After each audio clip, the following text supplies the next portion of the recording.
boy. Boy, do I have some stuff. Do you, I do. can you hear me okay? Do I sound Yeah. decent? Do you sound okay to you?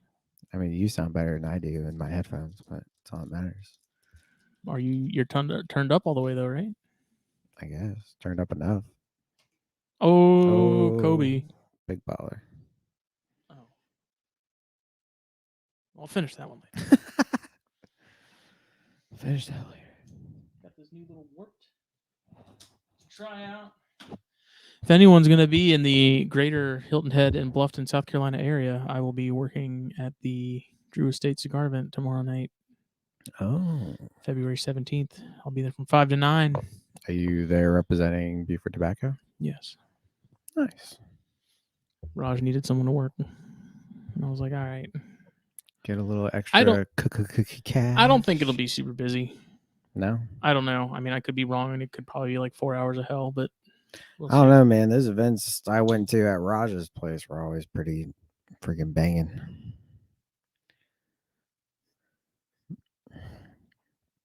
But what do I know? Well, see, the difference with this one is this newer shop's like on the other side of the county, and so I don't think there's going to be as many of our people on this side going to that. But I think we'll still see some of the people that come from that side of town to the shops over here for the events. Oh, yeah, I'm sure. So I don't know. We'll see.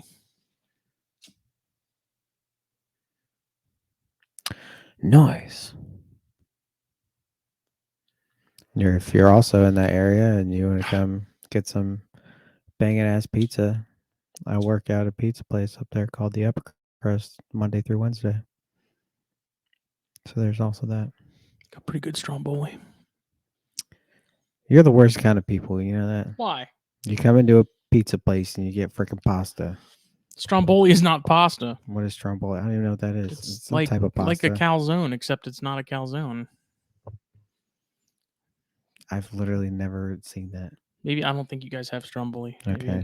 Maybe it's just. Do I need to turn this down more? Maybe it's Ladies Island thing. Not for me. I feel I'm not prepared. I'm not ready.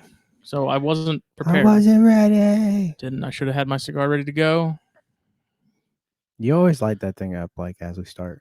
I know. Well, I like to savor it. Well, yeah. Next most important step in being prepared. Your 8 o'clock bang. Or that's a rain, isn't it? Yeah. Boy, this rainbow sherbet is delicious. I thought you were cutting those things out, man. From what? I thought you were only drinking the sugar-free ones. Those are sugar-free. Oh, the rains are? Yeah. Oh. Yeah. They got that sugar-free monster now, too, the regular monster. Oh, God. At first, I was scared to try it because I was like, it's probably going to taste horrible.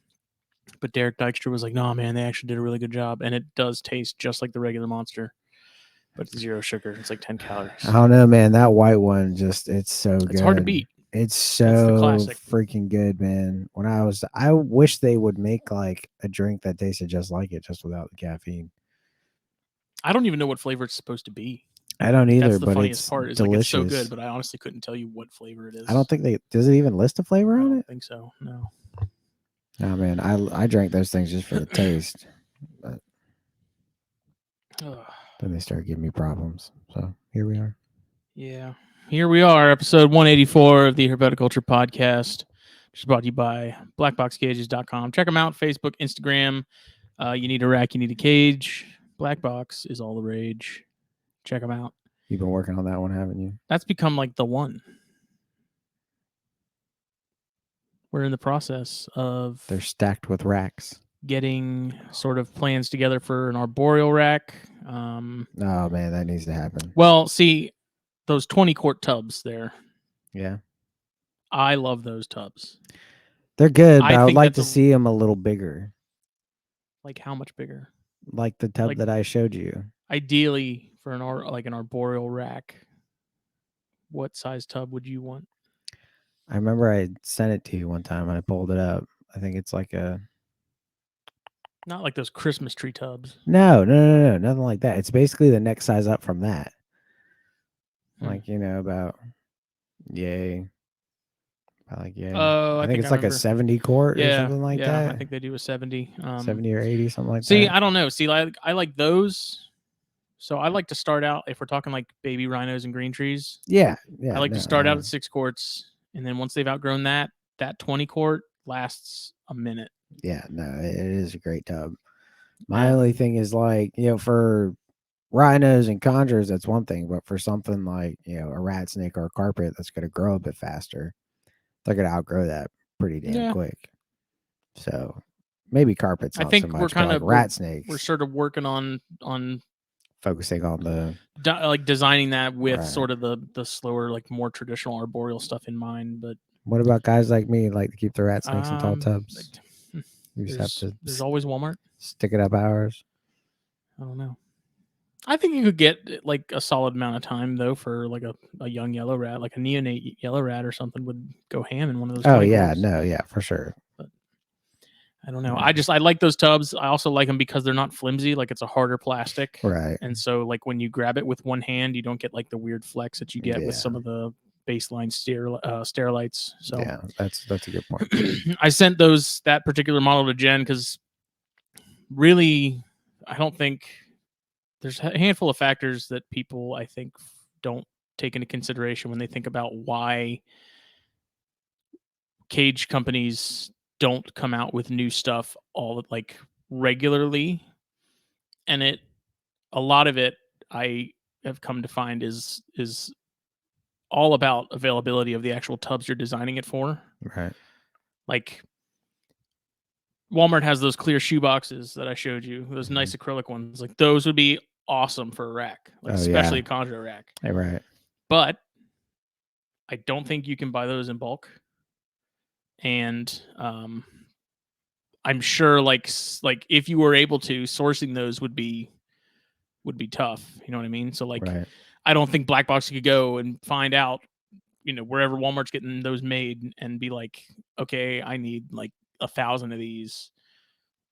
Instead, like you have to go with Sterilite or some of the major brands that make these things and you have to go through Sterilite. I assume so. I'm not sure, but so people, when they're wondering like how come they don't make racks for tub X or tub Y, it's because if they do that, then that rack is built for that tub, and if that tub disappears, now people have a rack and they're the tubs they have are like that's it. It's not like I could just go out and buy a replacement or an alternative that happens to fit. Which I mean you may, but I've found that even when you try to find something that's technically supposed to be the same dimensions, it never fits exactly. A lot of tubs are so fine tuned, like to their size for whatever reason. But yeah, I definitely see that. Mm-hmm. But those Sterilites in particular, I like those a lot. I just drill like maybe a series of holes in the middle, in the front, or off to the sides of the center, and that's where I'll attach perches, or if I have one of those like ladder perches from Brahms, which I still have some in there. Those were nice, especially for conjures. Those were great. Yeah, and as they kind of outgrew that, I just switched them over to some of those Manzanita perches. I still have that young chondro from Luke that's in a standalone 20 quart right now with some of those Manzanita branches, and he seems to like those. He hangs out on the thinnest one possible, which is per usual. Yep. So we're working on the problem, the arboreal rack thing. Like me and Jen have been talking about. Like I initially thought of some ideas for like a Cambro rack, but we were hesitant about the Cambro thing because Cambros are expensive. Not everyone's going to want to drop $300 on Cambro tubs or however much it is for however many it gets made for. So they were considered, but now we're kind of getting back to it because I think we're seeing sort of people are asking for arboreal options. So there's a demand for it for sure. Oh, absolutely. I thought about some of the iris tubs, which I think some other arboreal wrecks that I've seen from other people, whether they were actual companies or independent, I think they use some of the taller iris tubs, and those look nice. I think if I had a choice between those iris tubs and these Sterilites, I would go with these Sterilites just because they are, I think, a little wider. Right. And Sterilite, no matter what, is going to be a good option to go with because those tubs really aren't going anywhere. Sterilite's been around for so long. Mm-hmm. Again, it depends on because there's so many different types of Sterilite containers, so it's definitely going to be a matter of picking which style is best for a rack, and then again, what size. What I did find was that you can buy 6-quart Sterilite from Uline. I think I knew that. I did not know that. So I think you can get they come in like boxes of 12. Hmm. And I think a box of 12 of those is like $36, Oh wow, that's not bad which at all. isn't bad. So if you're looking for the traditional 6-quart, Uline is an option. But check out BlackBox. Keep an eye out on what we got in the works via Facebook or Instagram, blackboxcages.com. Sign up for the newsletter, stay in the loop, all that good stuff. And then this show is also brought to you by Steve Snaketuary and his Venom Hot Sauce. Also, be sure to check that out. Get you the whole set, collect them all. You will like them. Gotta catch them all. Even say you buy them all and you use them all, you can still keep the bottles and have them. I think actually you could it would be kind of cool to grow plant clippings and some of those. Yeah, that that'd would be be kinda kind of neat. cool. Yeah, So do a cool little display of several venomous Yep. snakes. SteveSnaketuary.com. Yep. Also check that out. Yep. And if you're buying his hot sauce, you're helping him with education, like public education, helping people realize that cottonmouths do not chase them, that pythons do not size you up in your sleep and eat you, and that copperheads are not aggressive. That's a lie. And he's relocating stuff. He's rehabilitating stuff. He takes things in that people can't take care of anymore. He's doing all kinds of good stuff. So if you're buying that hot sauce, you're helping him do that. Yep. So please check out both these fine folks. Steve's They're been a all sponsor for a long time now. He's Almost since the beginning, dude. We're coming up on 5 years. Oh my god! Like What? literally inside of the next 3 years, next 3 weeks. 5 years? 5. Wow. Doesn't it feel like it's been a lifetime? Yeah, it does, but it also is kind of like, damn, it's been 5 years already. Like, a lot's happened though, but in that yeah, 5 dude. years, like you think about it. Oh my god, so much has happened in the last 5 years. That's a long time, man. Crazy. Like that's a long time. We've had 3 different recording places now. This being the third. Yeah. In those 5 years, it's kind of funny. Shows changed a lot. Mm-hmm. Created the network. I mean, just outside of this, like stuff you've dealt with, and getting married and buying a house and all that stuff here, and like that was him, not me. Just craziness, just it's wild because it seems like it really wasn't that long ago either that all this sort of just starting out. Yeah. It's been wild. Time flies when you're having fun. Sure does. There's a period that wasn't very fun for me, but we don't talk about that. That was when he was being held against his will by Voldemort. Yeah, pretty much. If you are still interested, we have the Slate Read raffle still going on. You have about 10 more days before so the 27th of February is when we're going to be drawing winners for that. There's still slots available on a handful of things, so check that out at the herpeticulturenetwork.com. It's going to be right there on the homepage. Should be the first thing you see when you get there.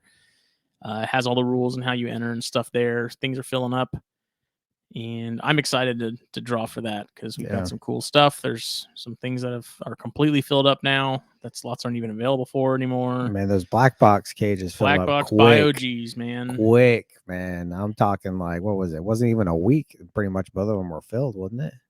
Yeah. 2 weeks. I think they were all full. Yeah. Every slot. That's that BioG.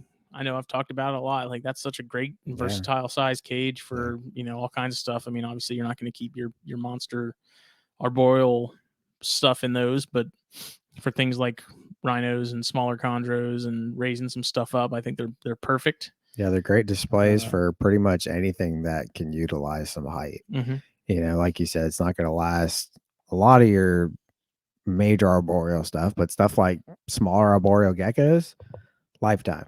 Perfect cage, and just smaller species. It's a great cage. And if you like displaying stuff at a smaller size, rat snakes, carpets, chondros, like it's perfect for. Yeah, and I Perfect think for anything. it really was sort of originally designed, I think, more for like cresteds and gargs and Oh yeah, stuff I'm like that. sure. But Yeah. I've come to find that it works great for rhinos. Is what I keep.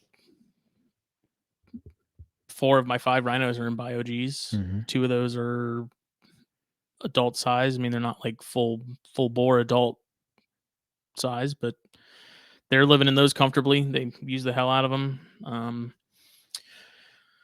I got the male persimmon in one of them, and he's already in shed again. He's had like back-to-back Oh sheds. wow, It's pretty really? interesting.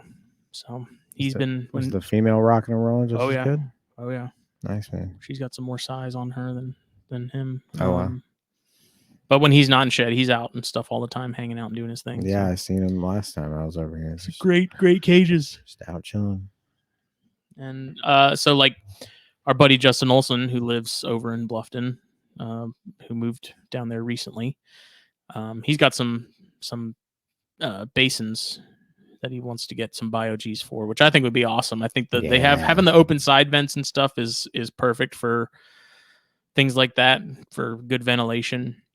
Yeah. When you're keeping things sort of ambient like I am, I think that's why it works really well for the rhinos, is because it has good ventilation and things don't get muggy, Stagnant. Yeah. The thing, ventilation's an important thing no matter what. I know it's harder to keep up on some of your higher humidity species, but you do it right, man. And ventilation's important for a lot of things. If you're not keeping ambient, I think that's a mistake a lot of people make, including myself in the past. Not enough. I mean, I Not enough honestly, ventilation, man. I think that's one of the most overlooked Yeah, sort of parts of how we're 100%. keeping things. I mean, I even still have tubs now, where I open them up and I'm like, man, like this, you almost feel the difference of the humidity in the tub versus outside of it. And then, the smell of the bedding, if it's really strong, then I'm like, this probably needs more. So there's a couple I need to take out and add more to. And I think we've talked about it with Subox and like Centicolus and stuff like that, where like ventilation really they need to have good ventilation. Otherwise they seem to just struggle a little bit. So that's definitely something that I think is overlooked a lot. And I spend a lot of time melting holes in tubs because I put a lot of holes in all my stuff. It's stuff like Nerodia too. I mean, it's so gross so quick. And pines too. I think colubrids in general, it's important. Anything, again, I'm of the aspect of anything. It's important to have a lot of ventilation. Again, I think a lot of people don't put a ton in for the more higher humidity stuff to hold it in longer, but at the same time, that's just asking for bacteria. Even then, I think there's a sweet spot. Yeah, no, absolutely. And at that point, just spray them down more. I don't know, Yeah, that's the balancing act. That's the hard part, is like you want to keep them humid, but you don't want to keep them wet. Like there are two very different things. And in the morph market community, like the forums section, which I'm on pretty regularly and checking, someone asked some questions about chondros, and that was one of the things, was like humidity, what should it be at? Like they're worried that they haven't gotten a chondro yet, but they were wanting to get one. And so they were looking for clarification on a few things they had read. And I told them, like, I was about to type out just a really long explanation as far as humidity goes and how you want to have that sweet spot. But the problem is I don't know where they live. So I don't know if they're out west, where humidity is a constant battle for keeping it in, or if they're down in South Florida, where keeping things ventilated is priority. And it's tough. And I think so. Like a good example is that Sharphorn cage that I have, that cube from pvccages.com that I got many years ago, that I got for chondros. I put the rhino in there and added mulch, like cypress mulch, and it was as is out of the bag. Sometimes I'll dry it out, like I'll put it in a bin and put the fan on top of it and let it really get it dry, so it's not wet. Put it in there, and I had like adding the new light in there and stuff like that. Like there's no heat added to it, but the humidity, like it was getting really Yeah. really thick in there. It Like was a little foggy in there. the glass was like fogging up constantly, Yeah. and like the water bowl was sweating all the time. And so finally I was like, okay, clearly there's not enough ventilation. And I think with those on the, like, literally the only ventilation on those is 2 like 3-inch vents on the back Mhm. of a 2-foot cube. And so I like thinking like, well, I got to figure this out, because that's probably like rhinos, I don't think do well in super humid constant settings like that. Right. So I took my drill and found the biggest drill bit, and you saw it. I mean, I just around the door just drilled holes you consecutively. went I was ham on like, you that know thing. what? I was like, it's, I mean, hey, Yeah. it's not a black box cage, so I was like, if something happens to it, it's okay. Yeah. And that seemed to do the trick, and it's kind of struck the balance of keeping it humid enough and then ventilating it to where it's not condensating and stuff. But I mean, most PVC cages, I think now, especially the ones from BlackBox, are like that sweet spot that's already there. Right. You know, because I have the Jansen eye in that XT3 or XT4, Mm-hmm. and it's plenty humid in there, but nothing is ever wet. Like Right. it's except for that humid hide. So I don't think it's as much of an issue as it was with older manufacturers of stuff. Right. But it can definitely be tough. Like I said, when it starts getting really, really foggy in there in the rhino cage, it's like, I know this is just going to be bad, because rhinos need ventilation. That's a species that I think where they come from in their natural history, like the airflow and ventilation is wide open. Yeah. Oh. Absolutely. What's been new with you? Anything exciting happening? Not really, man. I got stuff in cooling, which this weather is not helping that at all. It was 75 today. Yeah, it's more of a warming at this point. But still getting cold at night, and it's supposed to get cold next week. So I'm hoping, these being southern type animals, they would be okay with warmer days and then the cold nights, because it's been getting down into the low 50s. You know, last week we had some nights in the high 40s. So they're still getting the nightly cool at the least. It's warming up way more than I prefer during the day, but I don't think it's going to be a bad thing. And then next week it's supposed to drop again, because we're supposed to get rain tomorrow. Are we really? Fronts, yeah, cold fronts follow the rain. Rain pushes in warm fronts, hence the warm weather recently. So I'm hoping we get some cold weather. If not, them suckers are going to come out, and I'm going to cross my fingers and hope it was enough. I pulled everyone out over the weekend. Yeah. How long do you have them down? 2 months? Just before or around Thanksgiving is when they all went down. Okay. So yeah, I'm down for a while. But none of them ever moved into here, just because like we had that crazy really cold snap that we had, and then it got back to being normal wacky southern self, and cold one week, and then springtime the next, and then back to winter, and just the ping ponging. So I left them in the closet. I think they got enough of a cool down. I think with what I'm planning to pair this year, I think what they hit was enough, you know. Right. So time will tell. We'll see. I'm hoping for the best. If nothing goes, nothing goes. You know, it'll be what it is. Any more action from the carpets though? I pulled out one of the males, because they were just apart a lot, and there was a period where they were together for several days, and then they just kind of split. It's gonna rain tomorrow. Yeah, I fed them last week, so I'm thinking about throwing the male back in. I gave them each a small meal just to kind of hope that may kick something. So I'll probably put them back in this week. I might do it tomorrow since it's gonna rain. The other pair is still together. That's my repeat from 2020. So I'm hoping they at least get the job done. I don't know. We'll see. They threw some really wacky babies, so I'm really hopeful for what they could throw again. And did you do anything different in 2020 than you did this round in terms of like cooling and pairing? The only thing that I could say might have been different in 2020 is maybe my room dropped a little bit more. But I did try to let it drop at night. With the colubrids being ambient, I couldn't let it stay in the low 70s. But again, I'm not opposed to giving colubrids a night drop as long as you warm back up during the day. Those are all still eating normally, haven't any issues. I did let it get down a little bit some days, and so I don't know. We'll see. I moved into that house less than a year ago, so that could have been a factor. They haven't acclimated perfectly yet, but it had been several months once I started pairing. So because I moved in April of 22, and I paired them up in December, so it was quite a while. But who knows? Again, I we'll see. kind I of keep guess. everything ambient now as far as the colubrids go. So the room stays a tad warmer. But again, I think food cycling is the biggest thing with carpets.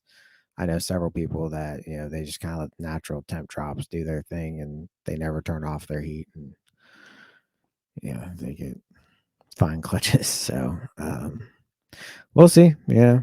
If nothing goes, nothing goes. I gave it the old college try, and we'll revisit next year. But I'm hoping for something. I'm hoping the weather cools down, get these colubrids going.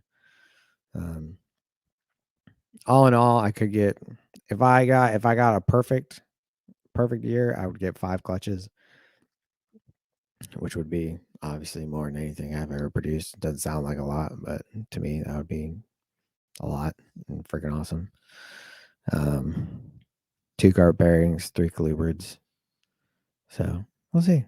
I don't know. I'm excited though. I'm excited to get the animals out of cooling and start feeding them up and see what happens. Got a rodent order in today to kind of prep for some of that stuff. What So size rat do you consider those 2 that I have in the freezer for you? large. What the hell's a jumbo?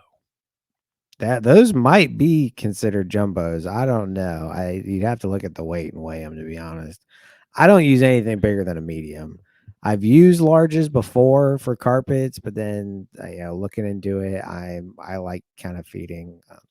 If you feed a carpet a large, you need to not, unless you're like beefing up for breeding. You once need a to. month or something. I mean, if it's a large, I would be like month and a half. Like mediums, I go 3 weeks to a month. And nobody come at me for that, but that's just me. And my carpets stay at a very healthy weight. Nothing of mine is overweight.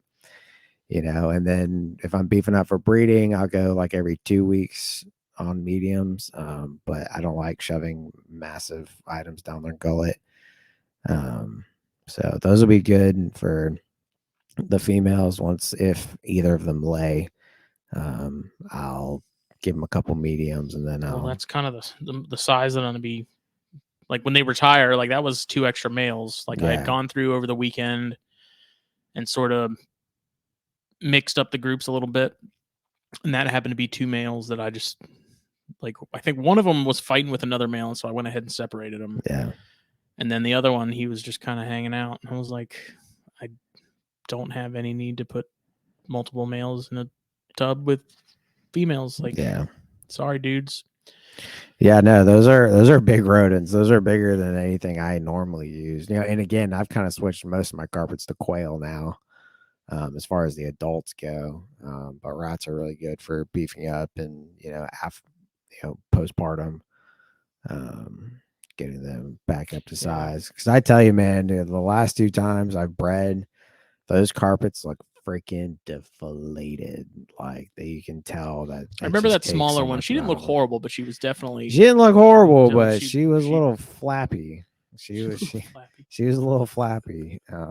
She had wings after she was done. She looked like just a stingray. About, man. I'm not gonna lie. When she was laying flat, that tail was a little out there.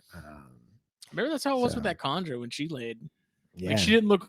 She looked rough, and I guess it's because you're used to seeing them so like toned and right. That I saw her and I was like, damn. But she bounced back super quick. Yeah, both my girls bounced back pretty quick after breeding. So I like to get a few small meals in them kind of quick, and then hit them with some bigger stuff pretty consecutively, and then go back to normal routine. I got a little overzealous with some of the corns that I pulled out of cooling. I had some A adult little too mice, big. and I was sure that they were they were a fine size for an adult corn. Turns out they were a little on the bigger side. For the corns. Normally would be straight out of cooling.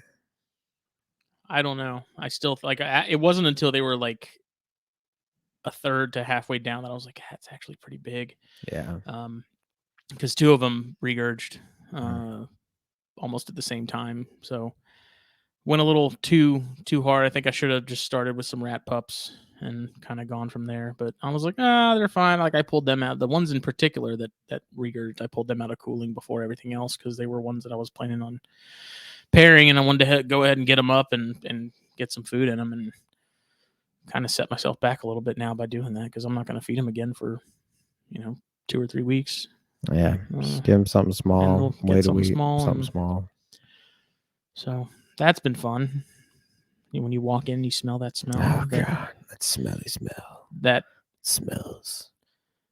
That unforgettable smell, where you know exactly what it is as soon as you smell it. There's two very specific smells in the snake room. One is regurg. One is dropped rodent that's been sitting there for the last 2 days.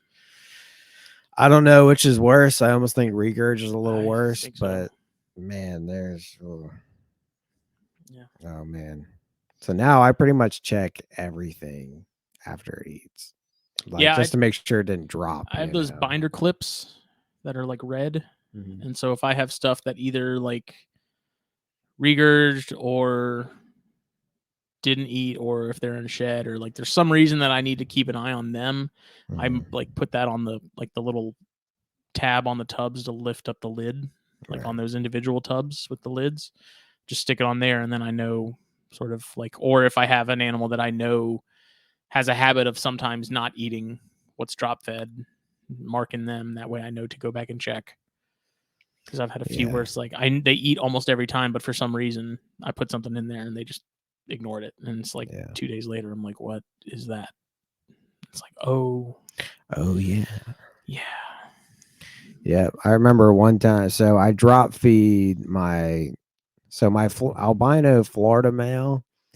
He would tongue feed. I tongue feed pretty much everything. And so he would tongue feed mice out the wazoo. And then I started giving him medium rats along with the female, because the female started eating rats because she wanted nothing to do with mice. But then I talked to Chris and started doing some calculations on prices, and turned out multiple smaller meals are generally better for colubrids. And in fact, 2 extra large mice were cheaper than 1 medium rat. So I was like, that's oof. So female obviously still eats rats because that's all she'll eat, a little piggy bitch. But the male, I moved back to eating 2 jumbo mice. And since he got on the rats, he don't want to tongue feed mice. He'll drop feed them. And if I tongue feed him a rat, he destroys it. But he'll only drop feed mice. There was one day, so I put 2 mice on his little plate, and I forgot to check on him that night. I went back in there like 2 days later, smelled that smelly smell. I was like, what the hell? He had put it in his water dish, and there was a mouse soaking in his water dish, and I'm like, oh my God, I've had that happen. That was ungodly. Where they've moved it, like it's like I put it on something. Like usually I'll put it in like a deli cup lid or something when I drop feed, because I'm weird about substrate getting all over the mice and whatnot. And it'll be gone, and so I'm like, oh cool, they ate it. And then it's like I come back and it's like it somehow ended up like under their hide or something, and I thought that they ate it buried under the bedding somewhere. Like, lo and behold, presents. You bitch. Yeah, no, it's not good. I had quite the debacle with rats today. The debacle. You want to hear a story? Tell me a story. So I get off work at 5 usually. Phil and I had a Google Meet video chat thing with the guys at Cold Blooded Caffeine today at 6. And so I left work like 4:30 because I needed to leave, run by the cigar shop, run to Little Caesars, grab some pizzas for, family, and Ellie had some friends over or something. And then I had to go by my parents' house and get you those 2 frozen rats because I have adult rats that, like, I don't have anything that eats anything that big currently. So I'm like, Jake, you need rats? And he's like, yeah, sure. So I was like, perfect. Then they'll go to something. Yeah. So while I'm there, I hustle, sit at Little Caesars for like 15 minutes while they make the supposedly hot and ready. I was just about to say that shit's supposed to be hot and ready, boy. It's usually hot, but it's rarely ready ain't on ready. Ladies Island. Like, you walk in there and that whole thing's like empty. I'm like, it's 5 o'clock, man. You guys know that this place is gonna get swamped. I don't know. I don't know. The logistics of the whole thing seem off to me, but that's neither here nor there. So after that, I ran to my parents' house, went into the mouse house, and checked on rats while I was there. Because usually if I'm over there, I'll make sure everyone's topped off. I'm there multiple times a week now, checking on them instead of just Wednesdays or Tuesdays, whatever, to check on the mice like I was before. Now it's like I'm going there more just to make sure that everyone has food and water. And I'm glad I did, because I went to go check and noticed a nozzle on one of the water lines was missing. And then I look, and one of the tubs is an absolute swamp. Yeah. That'll happen. At this point, it's like 5:30. Oh, God. And so I pull open the tub, and the rats had like pushed all the bedding to one end. So they had like dry land to sit on. Oh, my God. So I went ahead and I pulled out an empty bin, because usually while I'm cleaning, I'll put them all in a separate bin while I'm cleaning, because if I just leave an open bin out, they start trying to climb and take off and stuff. So I put them all in there. There was a litter of rat pups with only 2 survivors. Oh, God. So that sucks. They had flooded that tub, and when I looked at the water line, they had chewed it. This was the one line that didn't have one of the little brackets that clips, like one of the little clips that clips us to the wire to keep that tube from even coming in contact with where they could get it. They had chewed the shit out of it. The nozzle itself had fallen into the swamp. And so I looked, and they had canoed it. Like, they had chewed one side of it off. And so I was like, of the actual nozzle? No, the hose, the line itself, the tubing. Okay. So I was like, perfect. And so then I quickly got them on dryer bedding, with their 2 surviving youngsters. And then I was like, okay, well, now I guess I have to put a clip on this. Fortunately, I have extra water line, water system pieces and stuff. So I ran in the garage, dug out that, grabbed a clip, ran back, cut the tube to cut it flush again. Reattached it, and the water reservoir was empty. It's a 5-gallon bucket. So it was emptied in that thing. Oh my God. So none of the other rats and any of the other tubs had water. And this just so everyone knows, this was within the span of 24 hours, because I was there yesterday checking on them. It's fine. And there wasn't any of this going on. So I caught it in time. It's not like they were sitting like this for a week. Right. So put a clip on it, put the nozzle back on it, and then went and refilled the reservoir, and then started bleeding the lines to get all the air out, right?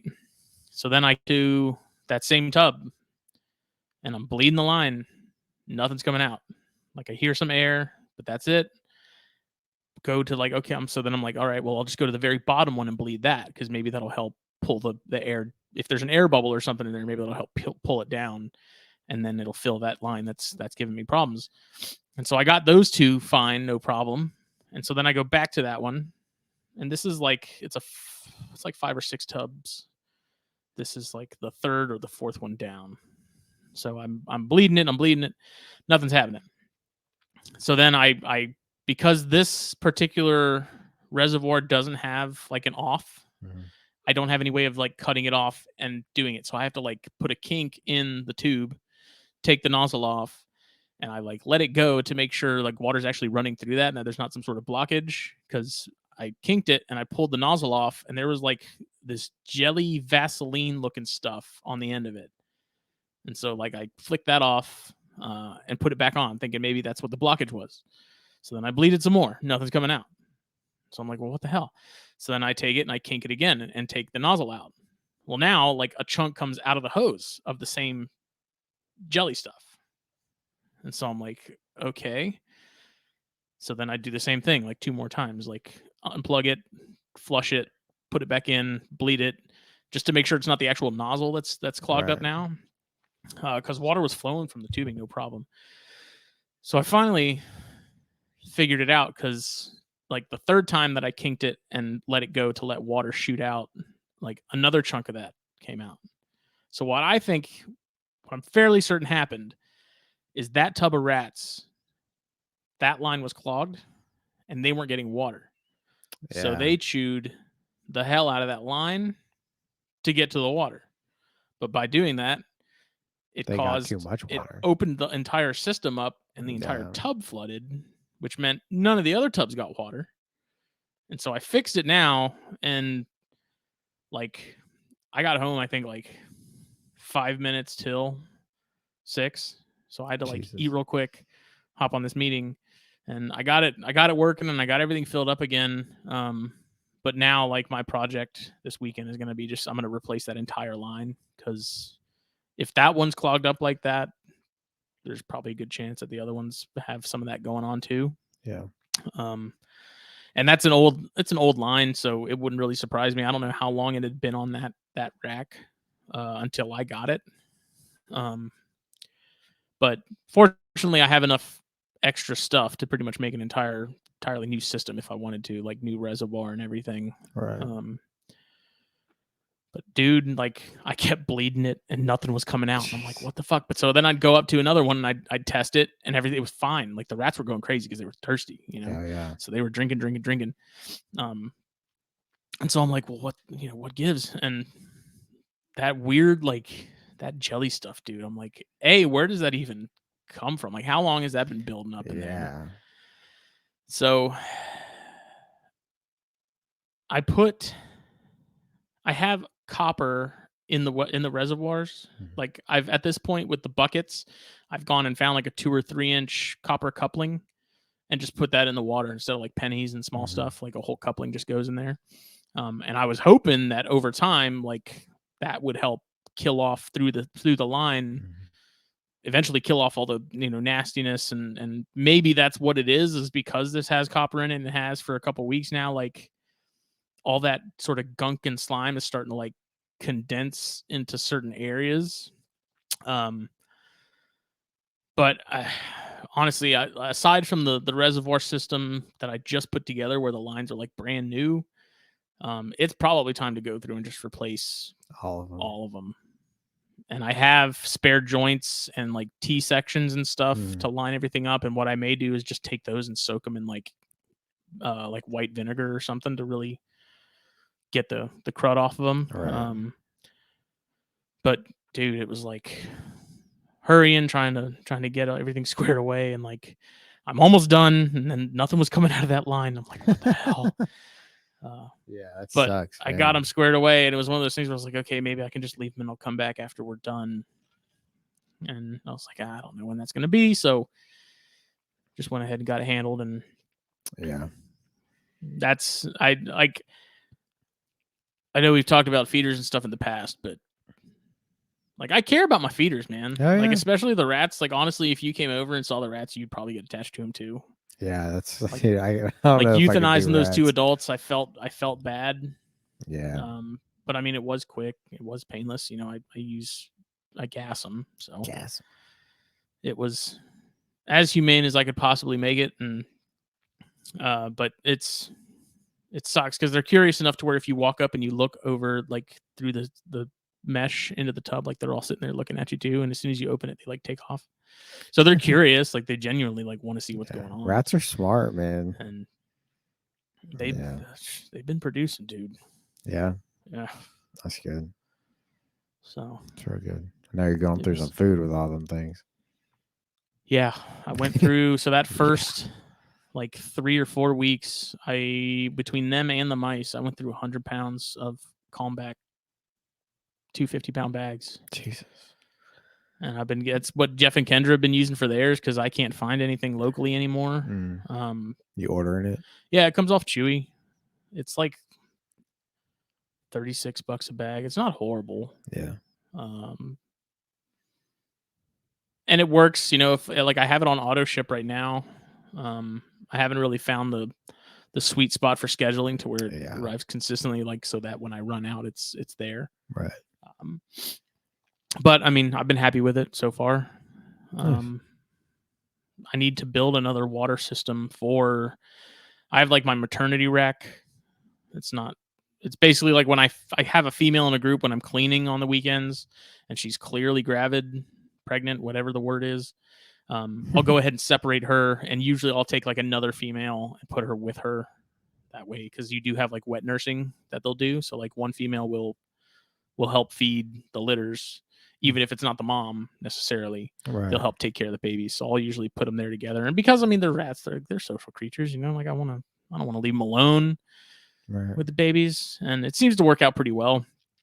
And then I have like two litters right now that I've been raising up that are now like weaned, that I'm probably going to separate this weekend into like a grow out tub, and then move those females back into like production in a group. And then I have a couple more, like they're popping out litters regularly, but I'm trying to make sure that unlike the mice, I'm making sure I'm holding on to some grow outs, because that was like the major hiccup with mice that I had for a while. Yeah. Was because of baby season last year. Like I was taking every pinky possible. Yeah. And then by the time I realized, oh wait, I need to replace some of these adults, I wasn't getting any litters. I now have 2 groups of hoppers that are nearing adult size soon, to sort of cycle that out. But it seems like the rats, because there's so many of them, I think that helps with the production numbers and stuff. Yeah, so, for sure. With the mice, I think we're a little limited, especially when they're all in the same timeline of age. You can actually afford to hold some mice back now. And it's definitely taking the pressure off of those. It's just a matter. It's like the fruit fly culture with dart frogs all over again, man. It's like timing, making sure you do it to where you have a steady supply, but you're also holding enough back to keep the group, like the colony, going. Right. So it's been fun. It's been I think now it takes me like an hour and a half to clean everything on the weekends. I'm going through like 2 whole bricks of that pine pretty much a week now. Holy shit. Dude, it's wild, man. Yeah. Like, I thank God I work over by Tractor Supply, because usually on Fridays I'll just leave work and go straight there and buy what I need, and then I don't have to drive back into town. Oh yeah, I guess you are right across the street from Tractor Supply. I did that. So it was raining. What was it, last week? Constantly. I don't even know. Yeah. And it was supposed to like downpour, and so I'm sitting at work, and it's like 2:00, and I'm like, it's about to come down. Like, I need to go to Tractor Supply now, because they don't cover their pine shavings and stuff. At least ours doesn't. No. So I'm like, I need to probably go and grab this now, because if I wait, it's going to be soaked in the morning when I have to come get it. So I jetted over there and like was back in like 10 minutes, grabbed what I needed, and got out of there. They only had a couple bales left, so I was like, whatever was left would have been the trash stuff, because you know how like you have those bags that get split open, or like they're soaking all wet, fucking nasty. The inside. Stuff people just like leave. Yeah, I didn't have to dig through too many bales to find a decent one, but it's been an expense. But I don't know. I like it. Yeah. I wish I could do it. I just don't have time for it anymore, man. I'm literally 7 days a week I'm doing something. I'm working 6:30 to about 9:30 Monday through Wednesday. Thursdays I got regular work, and this Fridays now I have band practice. Saturdays clean all day. Sundays feed. It's like it is nonstop, and then I have to make time for my girlfriend and try to have somewhat of a social life, which I don't. But social lives are overrated. Yeah, That's why I have band practice now. I get to see other people. So Chicks dig scars. yeah. So one of the things that since we were on the topic of like breeding and stuff this year, Mhm. I gotta say, people in the corn snake groups are wild. Yeah, yeah. You want to see some of the goofiest conversations and comments in the herp world, at least that I've seen. Join any of the big corn snake groups, and it will blow your mind. Yeah, I've seen some screenshots. Uh, It's so it's kind of cringy. let me It's a little cringy. let me talk about an example in particular here. Let's dive into this. Someone in like Korea or something had did a post in one of the groups and was asking about breeding, or like what their morph was, or like maybe a possible pairing. Honestly, I don't fully remember. And this is something that I actually saw in the crested groups a lot too. And so one of the comments that kind of got the gears turning is, assuming they have no hets in common, no common gene between both parents, you will get normals visually. Oh, what it was is that someone was asking if they paired X snake with Y snake, what would they get?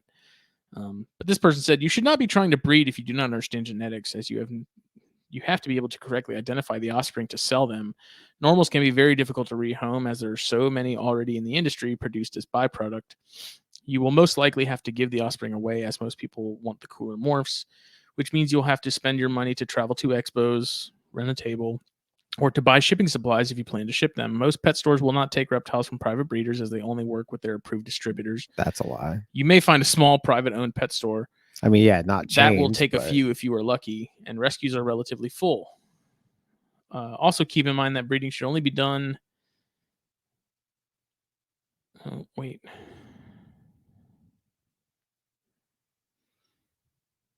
I don't think I screenshotted the second half of that, did I? Why are you never prepared? I don't know. I'm sorry. Jesus.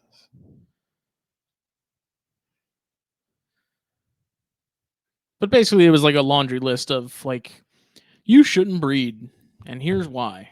But then I go to the person's profile, just because sometimes when I see these things, I'm like, Wholesale corn snakes. let me see who's like.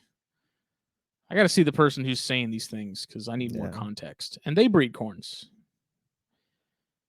So I found it funny because I saw it in Cresteds too all the time. People complaining, because people would have a very similar post in the Crested groups of, I have these, I want to breed them. And people would be like, oh, no, no, no, you shouldn't do that. You're going to get stuck with a ton of babies. The market's saturated. La, la, la, la, la. My problem with that is, if the market's so saturated, then why are you continuing to breed? Exactly. And the way, like, as we were talking about in the group chat a little bit too, and I was like, I'll never tell someone not to breed. I will tell people, like, know what you're getting into before you do it, because there's this romanticized idea of breeding, and then there's reality. There's a little overlap sometimes, but not always. And it just baffles me that there's people that like, and it's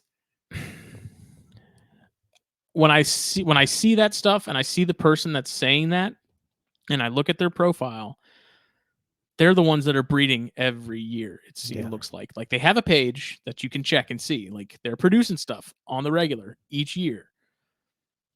But they're the ones telling people that they shouldn't breed because they're Of pet quality geckos. They're normals. No one's going to want normals. Which there is some validity to that, like normal corns. To an extent. Like there's always going to be a market for those things because some people just want a corn snake, and some people would be more than willing to spend 25 for a normal versus 75 for XYZ morph. Like there's always a market for that. But with all of this said, I have one I have one rule that I tell everybody for breeding. I'm with you. I will never tell somebody not to breed. I have one rule for it though. If you're going to, be prepared to sit on those animals possibly for the rest of their life. Yeah. Yes, there are ways to kind of unload animals. There's nothing wrong with wholesaling. Wholesale to the right people if you want to get rid of a bulk of animals. But again, to the right people, don't just. It's usually a mutual beneficial thing. Like Yeah, you're helping the people out that are, yeah, maybe they just need normals. Yeah, like a mom and pop shop. Yep. Those places are more than willing to buy a lot of animals. Yes, you're not gonna make as much money, quote unquote. But again, if you're breeding, I would hope you don't really care about that as much. You want to breed. But that is my one thing. Be prepared to sit or be willing to sit on those animals for a very long, extended period of time. You may not have to. You may sell every single freaking baby you produce and have a great time. Whatever. But that is my one rule. If you are not prepared to sit on those babies, do not breed. If you are not capable of taking care of every single one of those babies for an extended period of time, I don't care if you have supposed guaranteed people that'll buy them. That we all hear in your that. hand. Yeah, we all hear that. Yep. Are you gonna make more of this? I want some. Oh yeah, I have some. I saw that with the low mounted bears.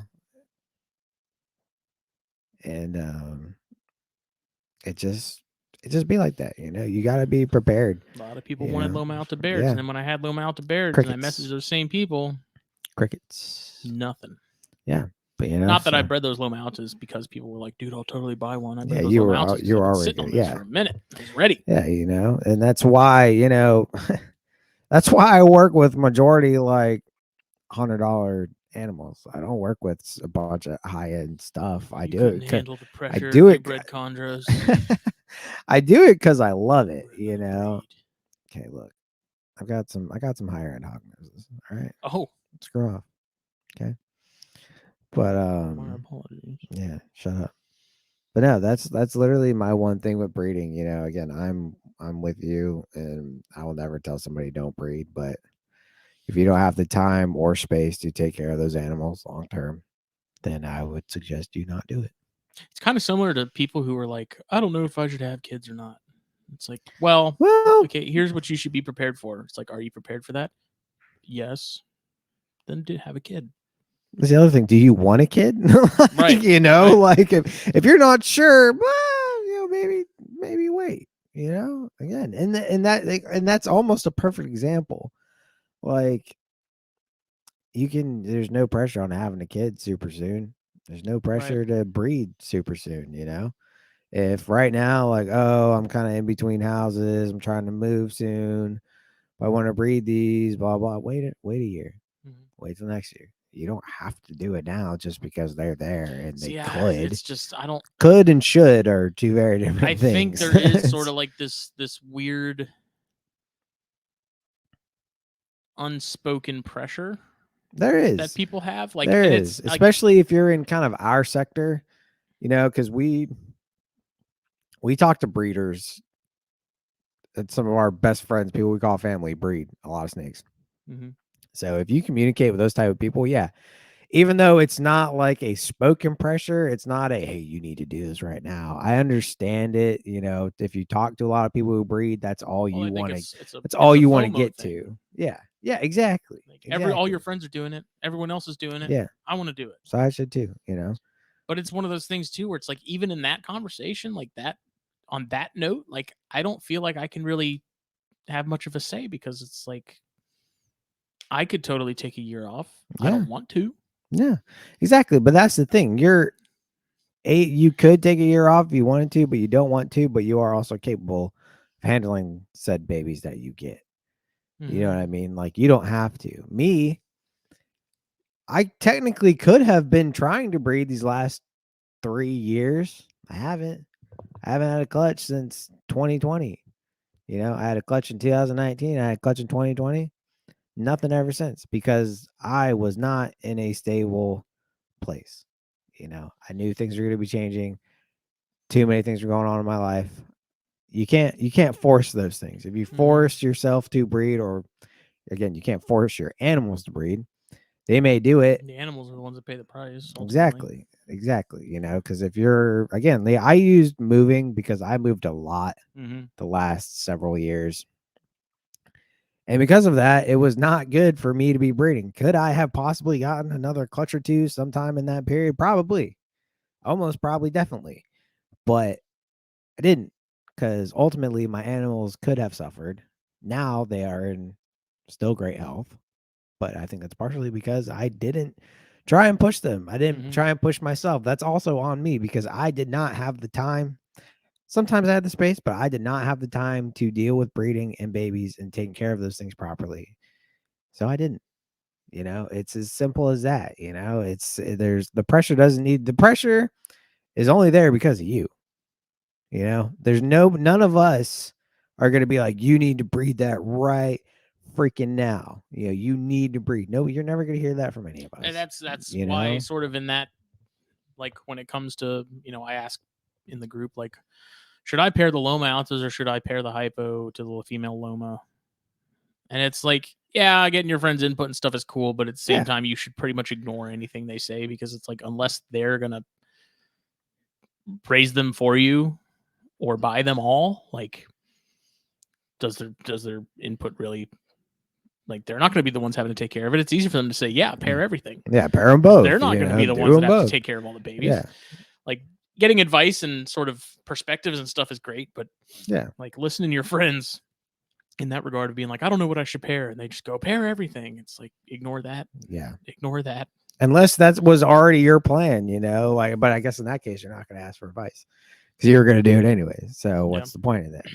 But yeah, no, to me, I can't sit here and tell someone not to breed when I breed every year. Yeah. You know what I mean? And I think it's really, I don't know if it's like an elitist thing for people to say, don't breed because they're normals or don't breed. I hate that, man. That's so silly to me. Dude, there are few things in life cooler. And it doesn't even matter if it's your first clutch or your 1,000th. Like seeing babies hatch and that excitement of not knowing fully what's going to come out of those eggs. Like that weird lottery sort of thing where it's like you could get. Oh, you mean like with morphs type of thing? Not necessarily. Okay. Oh yeah, and again, like even like with line color, breeding, like color pattern. Cannot wait for the day that I get F2s from those ladies' islands because I have no idea what's going to come out of that. Like, could be nothing. Could just be really good looking, like hyper saturated versions of the F1s. But it could also be something interesting because so many morphs came out of locality stuff that it's like maybe there's something there. Yeah. But I can't tell someone like don't breed when you know that if someone's like genuinely wants to experience it and they're prepared, I'm all for it. Yeah. I do think on the level of like knowing genetics and like if you don't know the genetics, if you don't know what the babies are genetically, don't breed. Like, and that's where you can ask people. That's that's easy. That's not a reason to not do it. Yeah. I do think you should probably at least have a grasp of base morphs and genetics. Yeah. But I mean, even me with like the stuff from Chris that's het for like 4 different things. If I pair that to something else that's het for 4 different things, like I'm not even gonna know what the hell I'm looking at. Like, there's so much stuff going on, and you got like percentages now and like all this kind of wacky stuff. That's why I'm hesitant to pair like the stuff that's got a ton of hets because I don't even know what it's going to be. Like, how am I supposed to tell people like this is what it is when I fully can't be for sure that that's what's actually going on? Exactly. And there's also other aspects to it of like sometimes even the people who know their morphs or sometimes you have to prove that stuff out. To actually know if it's X or Y. Like using Arctic. With hognose snakes, a super Arctic can look like a really nice regular Arctic, or a regular Arctic can look like a really nice super Arctic. A really nice Arctic can look like a super Arctic, But again, that's something you have to prove. A low expression Arctic could kind of look like a normal, and you don't really know which way to go with it. Especially when you mix in albino. That's and how things like mask that. Is in corns. Yeah, like you can have low expression mask and not even know that it's there, and then you can have stuff that like might look like it's got doubled up on the mask thing going on. And even in talking to Sarah Moore, like there isn't a final verdict as to whether mask is actually like a morph thing or if it's something that's just kind of like I don't even know what you'd call it. If it's something that pretty much everything has, it's just expressed more extreme Right. in some things than others. I don't know, but yeah, and it just like yes, like I said, I think you should have a baseline grasp of genetics and like you knowing absolutely what should. you're looking at. And if you have animals where you don't have the background, like to me, that's kind of interesting too. Like I find that kind of What's fun. in the box? You Yeah. know, like what's gonna come out of this? And at the same time, though, there's enough people to where, like, yeah, if you have your baseline knowledge, which I mean, you should to an extent, but there's enough people out there to where you can send high quality pictures and be like, hey, man, can you help me identify this? I don't really know what I'm looking at. There's at least 2 corn snake morph ID groups on Facebook. Yeah, there's a ton of people that would be more than willing to help you. You know, if you ask the right people. Some guys may not. You know, I can't speak for everybody. If I knew corn snake morphs, I would.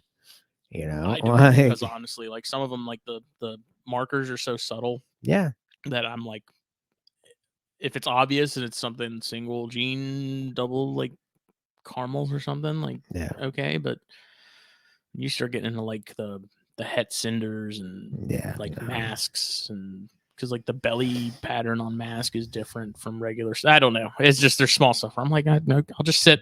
That's the kind of stuff that I have no issue sitting in the comments and just reading. Like I'm not going to put my input here because I have nothing to give, but I will sponge up every bit of information. And when I get to the point where I feel comfortable being able to throw my 2 cents in, then I will. But for the most part, I'm like, I'm good just sitting here in the back of the room watching and listening. Exactly. So all in all, I think my takeaway on the whole to breed or not to breed, you know, and I say my one rule was, you know, are you prepared to take them all? My other rule with it, if that answer is yes, you would be prepared to take care of them all. My other suggestion was have everything set up, ready, like before you even pair. Know how you get a clutch of 8, be prepared for 10 babies. Exactly. Yeah, exactly. You know, like because that's a possibility. But you know, because I dealt with this. I bred. I didn't have an incubator ready.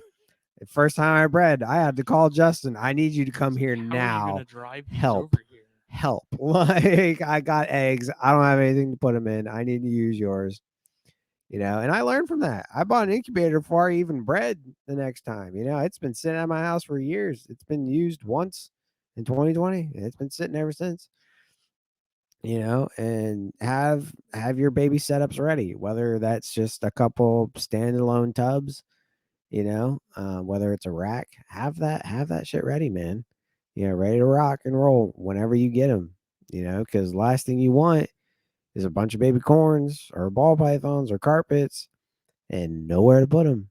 You know, have all that stuff in place first, like before you pair, before you cool, know exactly what you're going to do, figure it out, have that in place, and then rock and roll.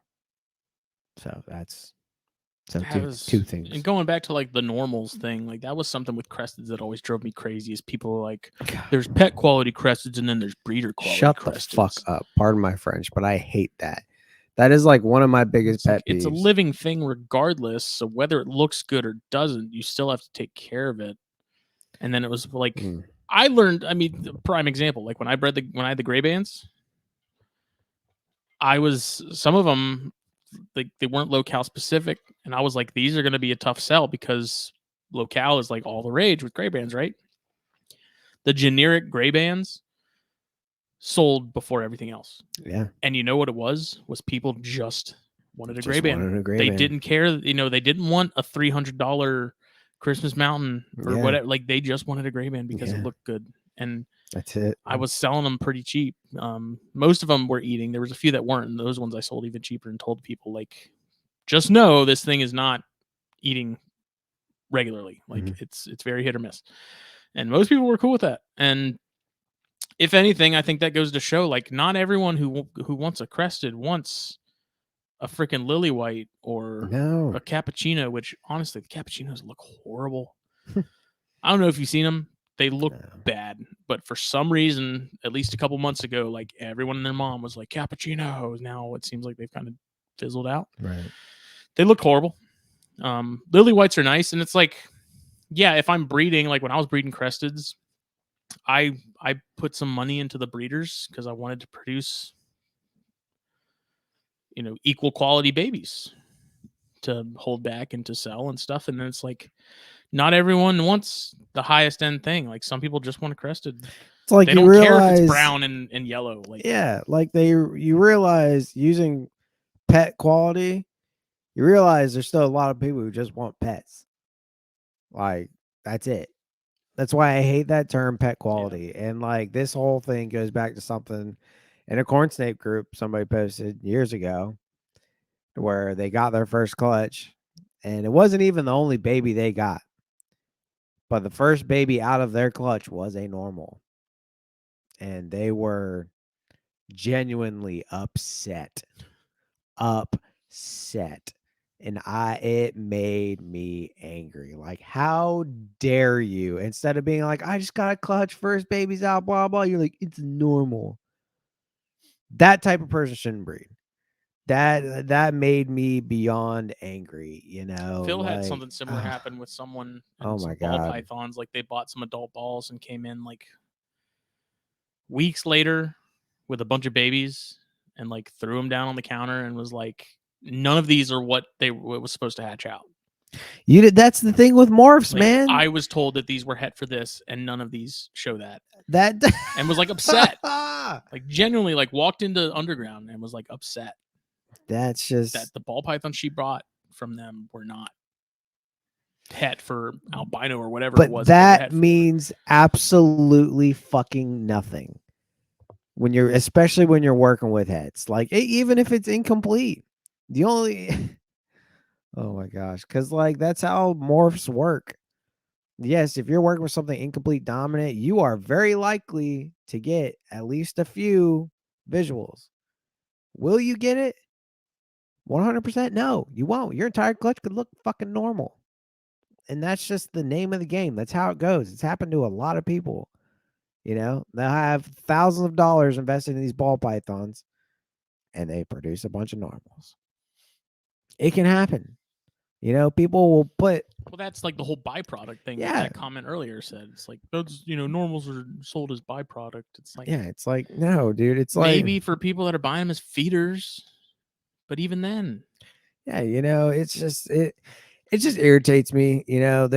I saw somebody like they did like an egg cutting thing, which that's its own conversation, but they were doing egg cutting. This was like a 4 combo incomplete of ball pythons. Like there's almost okay, you're gonna get at least one of these in this clutch. Cut it open, it was a freaking normal. There were so many different morphs. There was like 6 or 7 different morphs involved with this ball python pairing, and it was a normal. It happens. And if you're not prepared to deal with that, don't breed. Like that's just like, again, I'm getting a little hot here, but that's one of the things that irritates me the most. Maybe because I love normals so much, it's all I produce is fucking normals. But that's just one of my biggest pet peeves, man. Like if nah, it happens, and you have to deal with it. It's unfortunate. It's why do the normals have to get pushed aside as trash snakes, low quality? It's like somebody calling. I also hate the term bycatch when it comes to herping. Like anytime I find any snake, I love it. Keep finding coral snakes, man. I'm trying to find you some diamondbacks. Bycatch. Yeah. Bitch. That's just that's another it's another one of those pet peeves of mine, man. Like to me, nothing is bycatch. Black racers aren't even bycatch at this point because I don't catch them. I don't really try, but I love seeing them. I'm like, oh, it's a black racer, cool. Didn't get skunked today. It's something. Like, yeah, like as long as I see something, I'm going home happy. And heck, I'll even try and go after a black racer. It's almost. I think it's. I just those terms bycatch, pet quality. It drives me freaking nuts. Some of that stuff, I think it's almost like the squirrel effect, where you see so many squirrels on a daily basis, you kind of forget that they're even an animal. You know what I mean? Like, does that make sense? Yeah, it does. But at the same time, I'm not one of those people. Yeah, maybe for gray squirrels, but Like I fox think squirrels are a different thing. I 'cause see fox squirrels squirrels, are but I awesome. see fox squirrels Do every you? day. See, I Every don't see day. them hardly ever. Yeah, So to me, you when I know, see one, but I'm like, that's freaking sweet, man. It's I like, see them it's a because giant-ass I work squirrel. in all the private plantations, up in Bluffton. Those things are loaded with fox squirrels. I see those things all the time. Like I've almost hit a couple of my truck. But I see like You 20 know? gray squirrels between here and the Yeah. like the main road. And Yeah, it's like we exactly. see so many of them on a daily basis. It's like, well, that's a squirrel, but Yeah. sometimes if you actually stop and like watch them, They're cool, man. it's actually like it's like this bizarre, Yeah. long, bushy-tailed rat, Yeah. and we see it like they're everywhere. But there's somebody out there that loves those freaking squirrels more than anything. It's Yep. just how it is. And I don't know. I guess in my opinion, getting a little hippie here, but everything's an animal. Everything has a life, and it should be treated as such. It shouldn't be called bycatch or pet quality. You produced that Well, thing, that used all that thing. Like it's perfect quality to example somebody. with normals.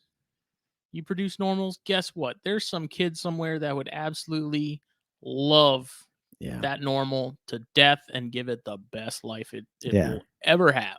If that's how you feel about normals, make somebody's freaking day and go give it to them. Yeah. If you really think it's so, Some kid wants their first snake. Yeah, give them a normal. Don't even charge them for it. It's just hand it over to them. Make them smile. To me, that would be worth it right there. Just giving I've done giving that a now. kid I've their had people first come to snake. me and they're like, "Hey, my kid wants a snake. You have any recommendations?" I'm like, "Come to my house, pick out a corn." Yeah, pick Straight one up. out. Yeah, Like, don't give me any money. Literally, come just have them take pick them it. out. I'll mark Yeah. the tubs and we can go through. I did that over the weekend. Yeah. My buddy Blake and his girlfriend, she has, I think, a son and a daughter. The daughter is turning 11, and he messaged me and he's like, he has some tarantulas. I kind of got him into tarantulas a couple years ago, and so he's like, the kids are talking about wanting a snake, and he's like, what should I get him? And I was like, corn snake. I was like, come over, you can have one. Like, she can pick it out. Like, I'll go with you to PetSmart to pick out all the stuff you need. Like, if I don't have it here to where you can just take it, Yeah, I'll go with you and tell you what you need. Like, exactly without a doubt. And she came over and took one home, and she freaking loves that thing. He texted me. She won't put it back in the tank. Like, she keeps holding it. And I'm like, well, you have to give it a break. Like, you gotta let it chill a little. Gotta bit. let it chill a little bit. You gotta draw a line somewhere. But like, all of them actually. Like, he messaged me. He's like, we all actually really like it. Yeah, he's like, it's really cool. It's a great snake, and I love that. Yeah. Like Gabe Schuler, he had another friend. He's like, hey man, I have a friend whose daughter wants a corn snake. Do you have any you're selling? I'm like, here's some pictures of some. Have her pick one out. Come and get it. And she can have it. Yeah. Because that's what it's like. Like, I have this weird, I don't know if it's necessarily weird, but like, I've had so many people hook me up with stuff that it's almost like a pay it forward kind of thing. Mm-hmm. And especially if you have kids who are like genuinely interested in that instead of, Fortnite or TikTok. Yeah, I would love to feel that passion. It's like, absolutely. Like, get them hooked young, man. Yeah. I think it's barring only people that maybe I worry about them not taking care of the animal. Right. That's completely different. Like, that's one thing. Story, but if it's someone whose kid is like genuinely interested, like, I will absolutely give them a snake. Yeah. If you at least trust the adult, like, you can't always trust the kid because it's a little kid. But I had animals as a little kid. Like, and Justin Olson. Mom helped me. He was another one. They moved down. They came over because, after they had settled after about a month of moving down here, they came over and they brought their daughters, and his oldest, she loves corn snakes. And so I was showing him some of the ones that I had hatched. And she's like, oh, I really like that one. And I was like, take it. There you go. And he was like, what? I was like, if Liz is okay with it, take it. And they did. He was like, really? I was like, yeah, dude. He's like, do I need to give you any money? I was like, nope. It's like, take it. Merry Christmas. It's one of those Tessera ghost het ghost Tesseras. Oh, nice. So, it's just I think pay it forward is the best way to describe it. Like, we've been so blessed with so many people that have Hashtag blessed. blessed, pre-blessed. But it's just, yeah, pay it forward, man. Like, I'm all about that, especially for people who genuinely care and homies. It's like, I've had so many people help me out. Like, I will 100% pay that forward. And that's words from the famous Chris Paint Shop. That's right. I've been thanking him a million times over for stuff he's sent me, and he's like, dude, all I ask is you pay it forward. That's all I want. I'm like, you bet your ass I will be. Like, and yeah, and I mean, it was funny because when they came over the weekend, like I went through and showed him some options, and I was like, this is a slightly older animal, but he's a little food crazy. He's in that sort of weird yearling phase where if it moves, they can eat it. I have some smaller stuff that's a little more skittish.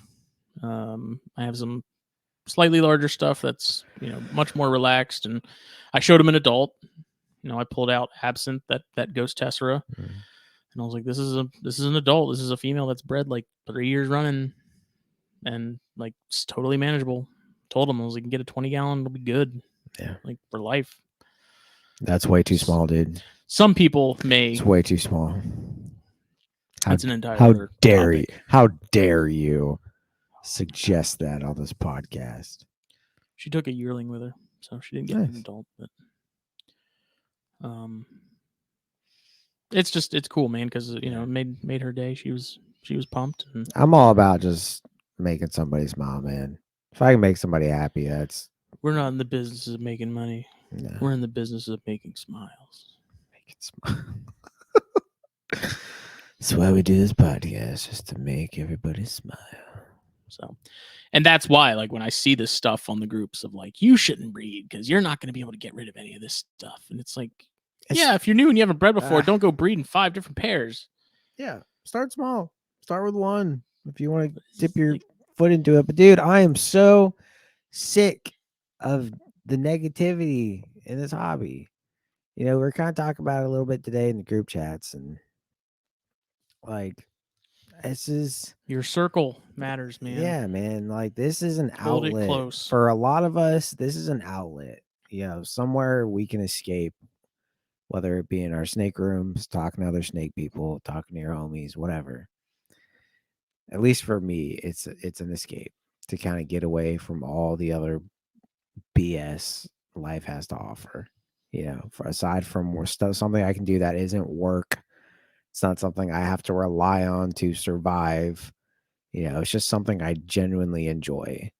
And you got to cut it out with the crap, man. Like, all the drama, all the BS that a lot of people bring into it. And it's like, it's a hobby, man. It's not like it's for some people it is. Yeah. For a lot of people, it's their full-time job, and yeah, they kind of have to take it more seriously. But at the end of the day, we're keeping snakes in boxes. Yeah. You don't have to not tear people down and talk bad to people. And, just obviously if somebody's doing that on you, then like, just kind of leave it where it's at, don't entertain it, whatever. But, you can only police yourself. Yeah. And you can't control what anybody else does or says.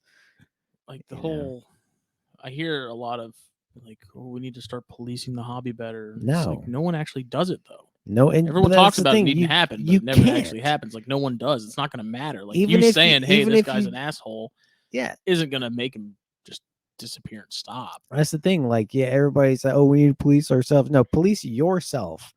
Control yourself, your actions, your words. There's nothing you can do about everybody else. Everybody else is going to do, say, whatever the hell they want. If they ask you for an opinion, you can give it. You're entitled to your opinion, and they asked for it in the first place. But if it's not asked, it's probably not wanted.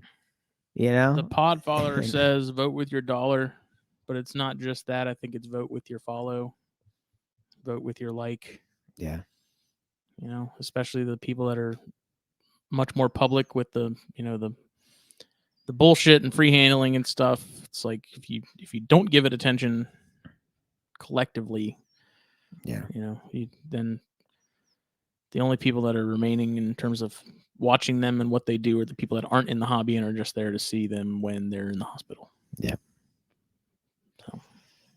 I don't know. I don't pay it any mind. I'm honestly on social media limited nowadays. I try to get on there just to stay in touch with people, but being busy and stuff, man, I don't really bother with it that much. I don't remember.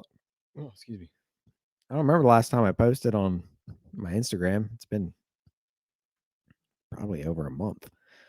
I don't even know. I don't really care, because my animals are my focus and the people I love in this hobby are my focus. So I try and keep in touch with them. I try to talk to them. But at the end of the day, the hobby for a lot of people, it's your time to be a little selfish. It's your time. It's something that you do, something you enjoy. Focus on you with it, and only care about that. Keep what makes you happy. Post what makes you happy. Talk to the people that make you happy. Just be happy with it. Don't entertain the drama. Pay it no mind. Do you. Be happy. Bob Marley. All that good stuff. So that's my rant. I just, man, like I said, like these corn snake groups, it's just wild. Like, people post pictures of their setup and just get absolutely roasted. Dude, like, oh my God. brutal. Like That's this girl just, posted, oh my said, God. "Is this okay for my corn snake?" Edit: she's not in this cage. It was just small and cute, and she's small and cute, so I figured it worked. She's currently in a 25-gallon tank. There was screenshots sent to the group, one of the group chats of that one. Someone said, "No, please see my enclosures as examples of what's appropriate," and it's like got like random ass like cacti and shit in there. Someone said, "Cover most of the mesh with a book," and ye. I don't know what that means. Too small of a tank to have proper heat gradient. Please join Corn Snake's Advancing Husbandry. Lots of files to read through to give you the knowledge to give your snake a quality life. Someone just said, not even close. Tips already given. They definitely need a cool side hide and a warm side hide. Absolutely not. I have a very small juvenile corn snake in a 40-gallon, which is still small. No excuse to have a small cage unless your snake is disabled somehow. Yeah. And then this one guy has like a freaking 6-foot tall cage that looks like it's about 2 or 3 feet wide and it's covered in a bunch of fake plants. Yes, branches help for enrichment, but don't listen to this guy. He likes to house multiple together, which isn't recommended unless you want a dead snake or hundreds dollars worth of vet bill.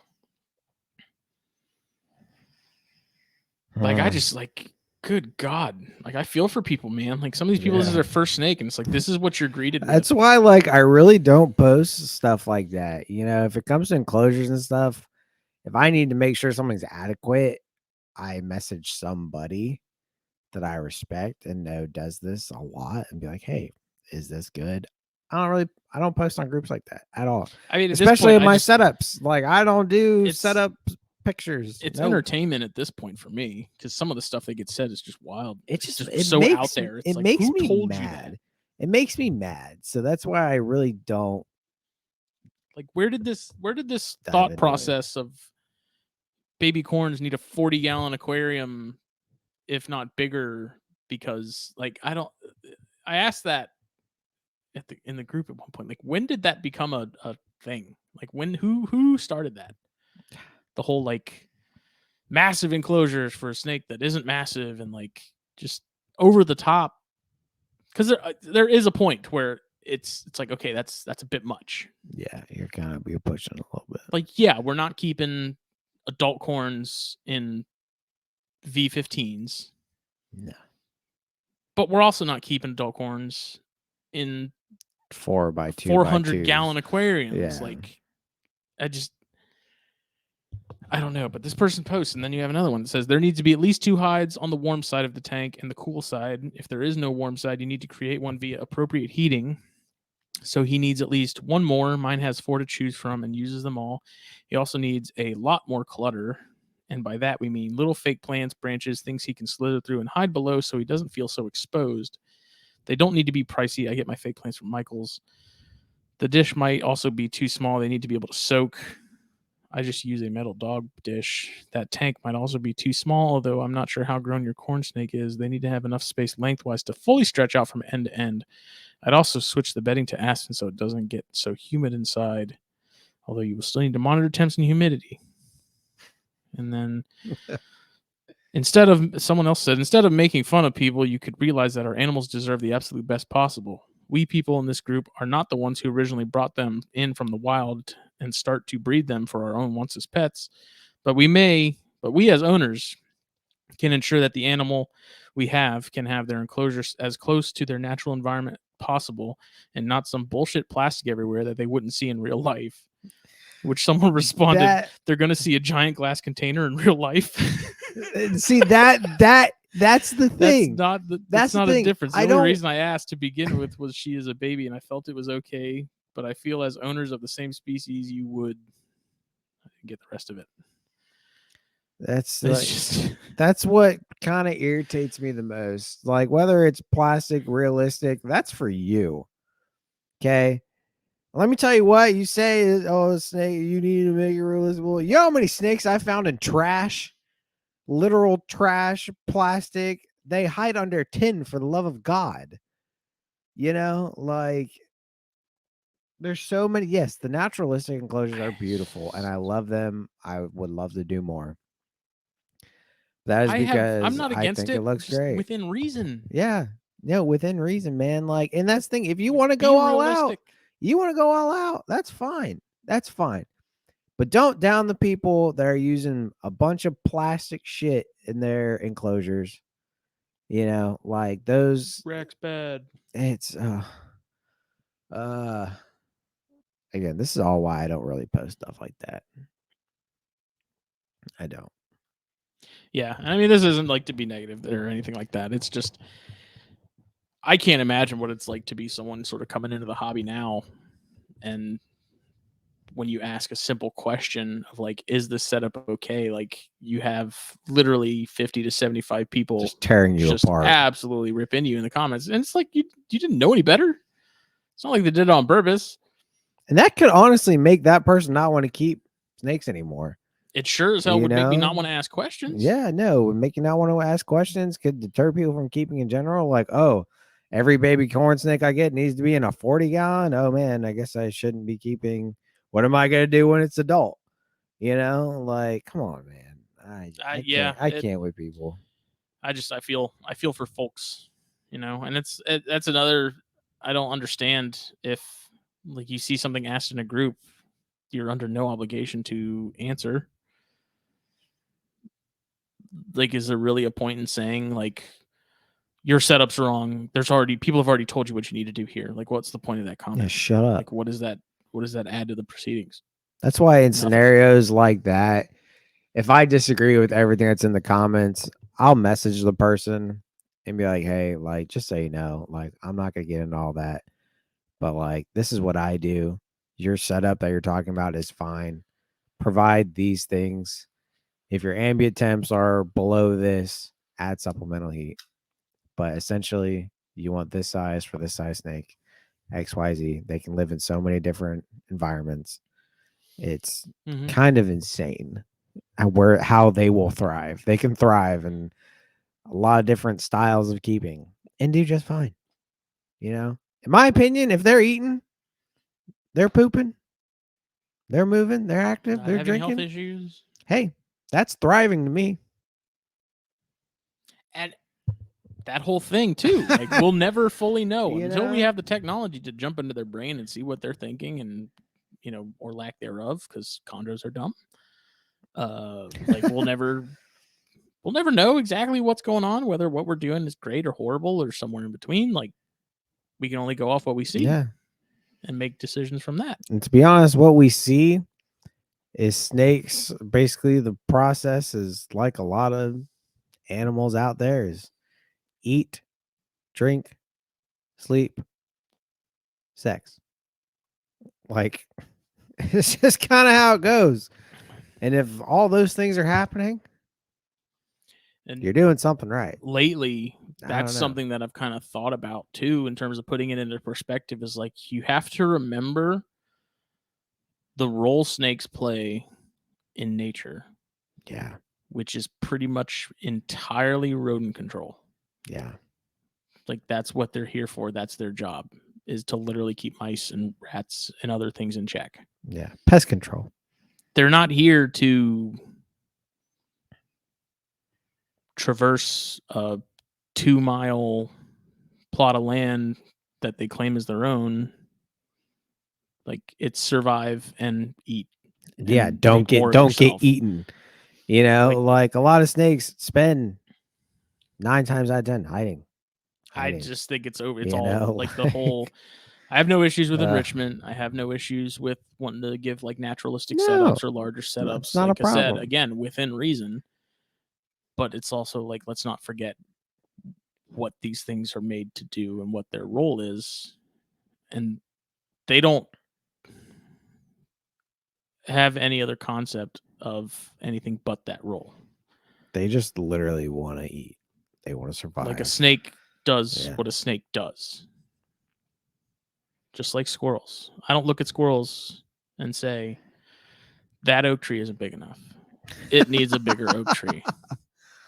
Like the Yeah. squirrel don't care. The squirrel's just trying not to get eaten by a freaking hawk or get hit by a car because it can't decide which side of the road it wants to run to. You know what I mean? Like, it just the whole Yeah, thing. It's hey, like the squirrels don't aren't die. worrying about the trees Yeah. not being big enough. That's it. Like that's The how snake's not worried about whether it's in a 40-gallon or a 20-gallon. The snake just wants to know, am I secure and Yeah. is there food? snake wants to not And where are the die. ladies? Yeah. That's it. Much like most of your local club rats. Pretty much. People may not agree with that, and it's just like I said, that's purely my opinion. If you don't agree with it, you don't agree with it. That's all good. At the end of the day, if your snake's healthy and eating, whatever works, man. You know. And that ties it into the whole, like, are we keeping them because that's sort of what's best for the snake, or are we doing it for us? Like, or are we keeping them in a like over the top manner because it makes us feel some type of way? No matter how over the top it is, it's not outside. So that's my thing. If you're gonna pull the whole, oh, we're not the ones bringing them in, but we're the ones who took them, so we blah blah blah. Like honestly, if that's how you feel, you shouldn't buy snakes. I mean, if we're taking like the natural like, approach, then it's like hatch a clutch and then kill all but 2 of them. Feed them to a bunch of hawks. Yeah, that's the likelihood of what's going to happen. Yeah. 2, I think, is might be that's pushing generous. It. Might be pushing it with 2. Yeah. It just that's the kind of conceptual stuff that I've been thinking about a lot lately. Yeah. And again, this is the stuff that irritates me. And it's also why I don't really deal with it. I don't get on groups like that. I don't look at it because it makes me upset. And again, I avoid that at all costs when it comes to keeping. I don't like to get angry. I don't get upset angry about as much anymore. Like I used to get kind of heated, and then it's just kind of like, why am I getting upset? Like even if I go on there and say something, it's not going to change everybody's mind. Like no one's going to go, oh wow, you're right. The reason it upsets me, I never say anything about any of that, but the reason it upsets me is because you could be ruining somebody's experience keeping their first snake, you know, or keeping in general. You could be ruining the hobby for somebody. And that's genuinely why it upsets me. Because like your wrong information, you bashing this person for whatever reason could very well be ruining their experience with possibly their first snake. You know, it's like in that movie Apocalypto when they have to run away as they like shoot arrows at them, and the people that run straight lines are the ones that get hit first. But the guy that like zigzags, like the main character, he survives and makes it all the way to the other side. Like you're just sitting there on the sidelines, like watching the ones that run the straight line and ask questions in these groups get absolutely gunned down. Yeah. And then every now and then you'll see the one that like zigzags and makes it to the other side. And it just, yeah. And that's why, this is also why I recommend to anybody new, if you're listening to this, if you're new to the hobby, message somebody established, you know, message. Don't just post in a group and get any Joe And if they Schmo. don't have time to answer you, then go to somebody else. Yeah. Shoot them a message, see what they think. Somebody who's bred these things, reproduce them, because that, to me, that's, we're not talking specifically corn. Saying anything. So if somebody has raised animals from a baby their entire life and has reproduced them, they're doing something right. Okay. Talk to several people, but talk to them personally. Come up with your own opinion. That's exactly what I have done. My style of keeping is a combination of what a lot of different people do. And that's always evolving. But because there's always going to be room for improvement. But like, take your base people and talk to them, those people personally. Because like, there's no perfect recipe for it. There's guidelines that you need to follow and parameters you need to be in, and then come up with how you think it needs to be done. what works for your situation. Yeah, exactly. Because not everyone's situation is the same. Exactly. What works for you. Combine how you want to keep with how they need to be kept in those bare minimums, and kind of make your own style. Yeah. That's all you can do. Don't let the haters get you down. Everyone, just remember, we were all new at one point or another. Yes, we were. And if you get tired, that was always the thing with the carpet group. Like, one of the carpet groups was like, people got tired of people asking, what's my carpet?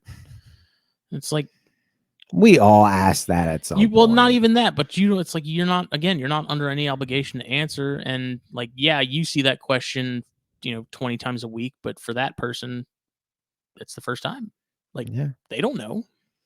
And at that point, they're not in the group. At that seeing point, everyone else ask that question, like, this is new to them. It's a foreign concept.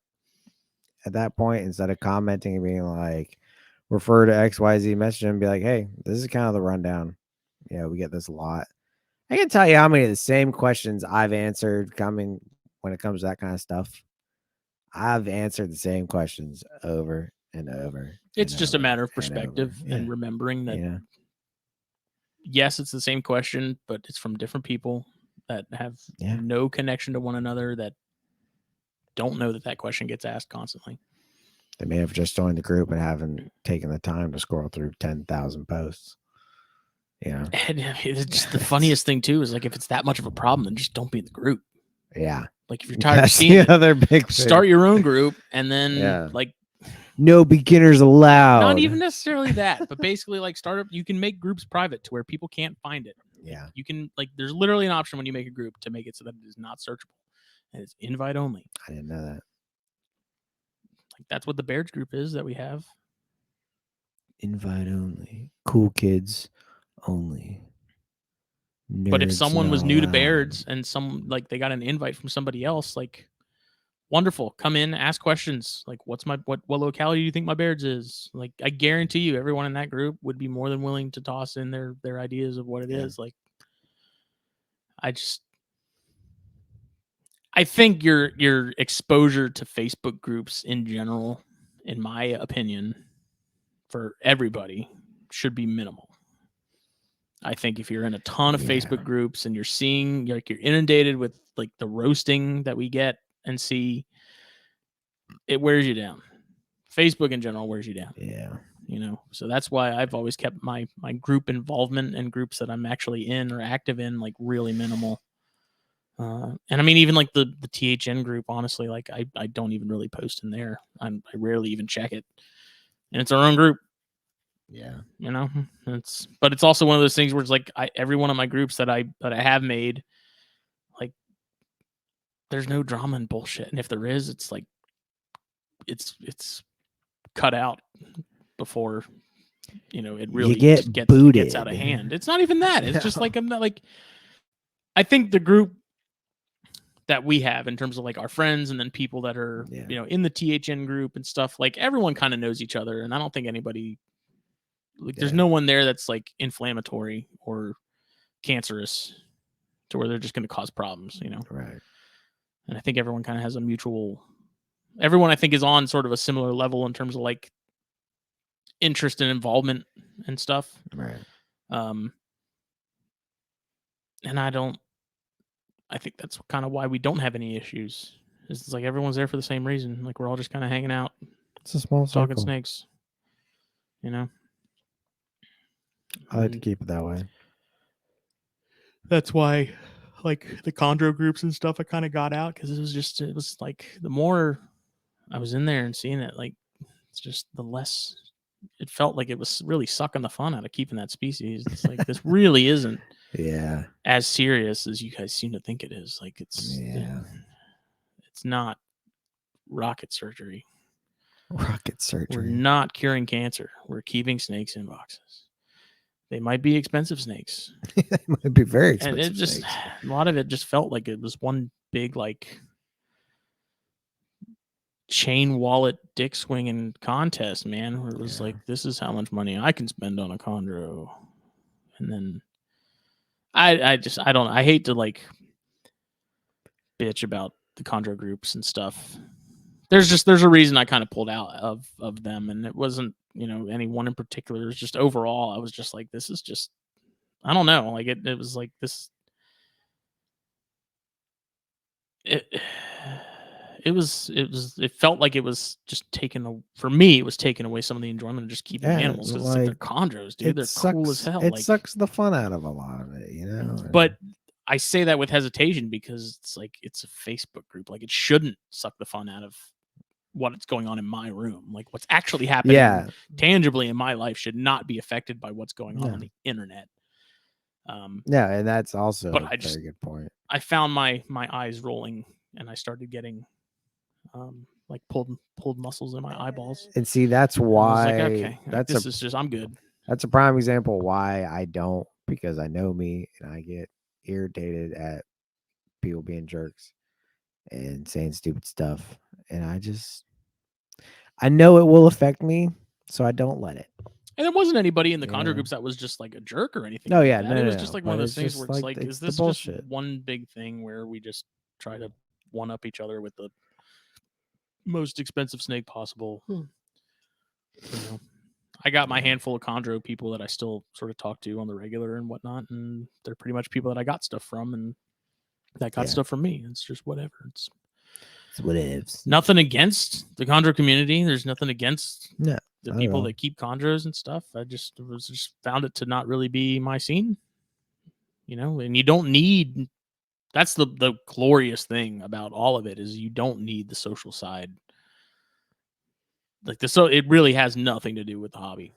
Like thank God, like whatever happens on social media and Facebook has zero bearing on what goes on in my room. Yeah, and no effect on me enjoying things, on a daily basis when I go in and it's a clean good waters. I'm not worried about the what people are getting roasted on about in the corn snake groups as I'm cleaning corn snake tubs. Like I'm just not paying attention to it. It's a good outlet for getting new ideas, talking to people, getting your hands on snakes, selling snakes. It's what social media really should be about when it comes to that is education, networking, talking with people. And whatever. the homies. Yeah, the homies, man. If we didn't have Instagram and Facebook and cell phones, we couldn't talk to all these amazing people. We'd be having pen pals all over the place. Imagine a group chat with all 30 of us, and we're having to write each other letters. That'd be awesome. Getting our own freaking mail truck. I tell you one thing I am going to try and do more of, hopefully this year. It might be more, it's moving forward in general. One thing I am going to be trying to do is going to visit people more often and trying to make that more regular, because that's something that used to happen regularly before social media and all this stuff. Back in my day was around, not in my day, but in the day, that's what people did. If you wanted to see what somebody had for sale, you went and saw them. You send them a fax or a carrier pigeon. Yeah, but you drove there, spent the day there, whatever.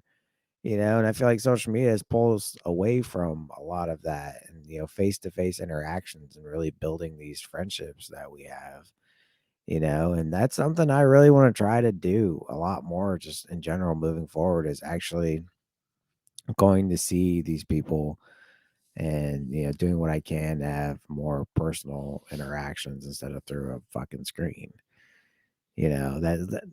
That's just me. I like to see people. I like to interact with people, and I like to see other people's collections. I like to feel their snakes. Yeah, up close and personal.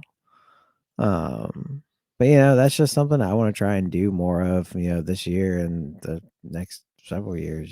Just go visit more, go see more people. I'm tired of Daytona being the only time that I get to see any of these guys. Well, I mean, like I'd love to go see Phil more, but Phil might as well live on the freaking moon.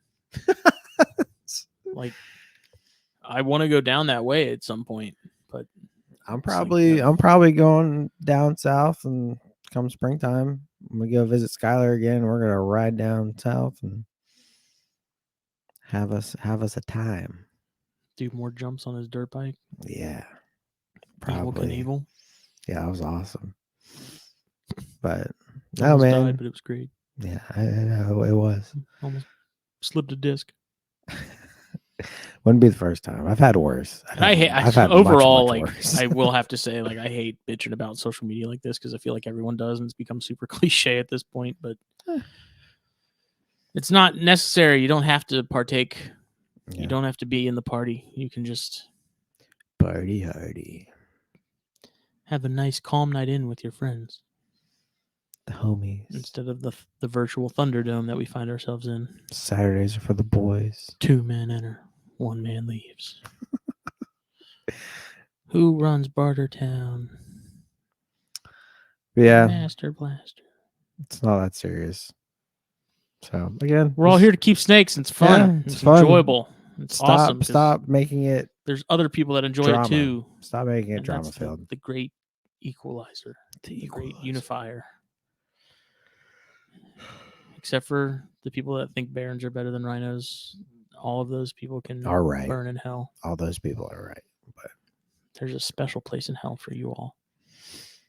Hope you know that. Right in front of you guys. I am going to do more herping this year. You better. God is my witness. I'm going, dude. I'm telling you, soon. I'm hitting it. Yeah, I'm dragging your ass with me. Okay. I stacked that 10. Did I tell you that? No, you didn't. You stacked it. I went and stacked. I made a couple different stacks. And just going to your dad's house and walking around while you're doing mice doesn't count.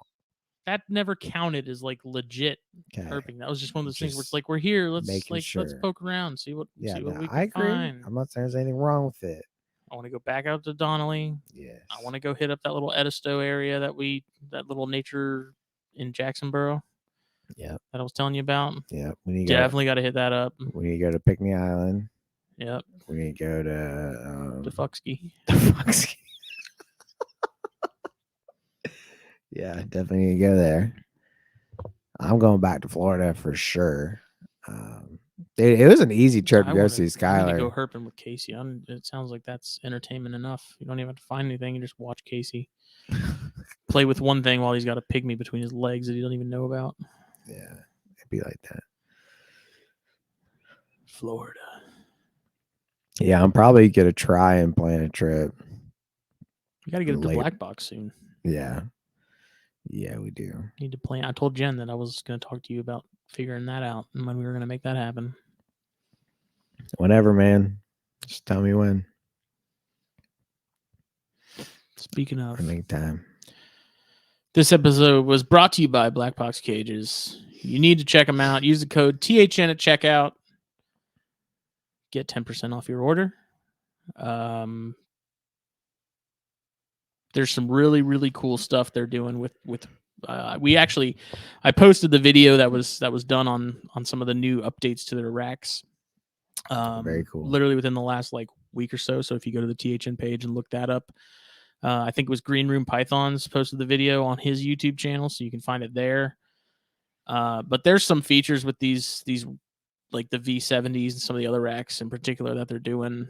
The big one being, and I'm kind of amazed that no one's done this before, and maybe it has been done and I'm just not aware of it, but as far as I know, this is a first. And with the V70 tubs, I know Jake has had issues being able to reach the back for probe placement. I can't even reach the back of the tubs for probe placement, and it's a real pain.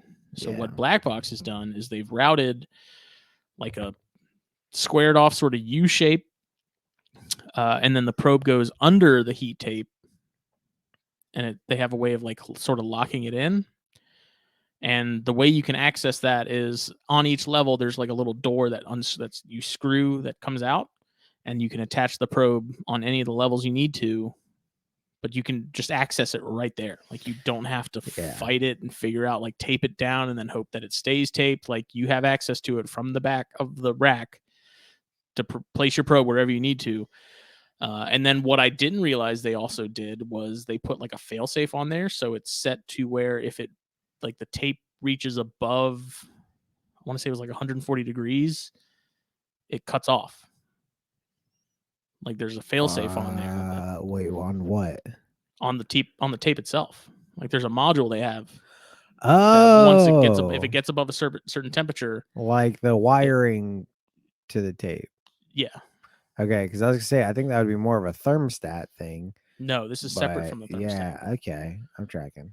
And then they have it so that they have it all routes down to one of the plugs. So like what you usually use to plug from like the back of a computer into the wall that has that squared, like what the VE thermostats have that plugs in the power cord for that.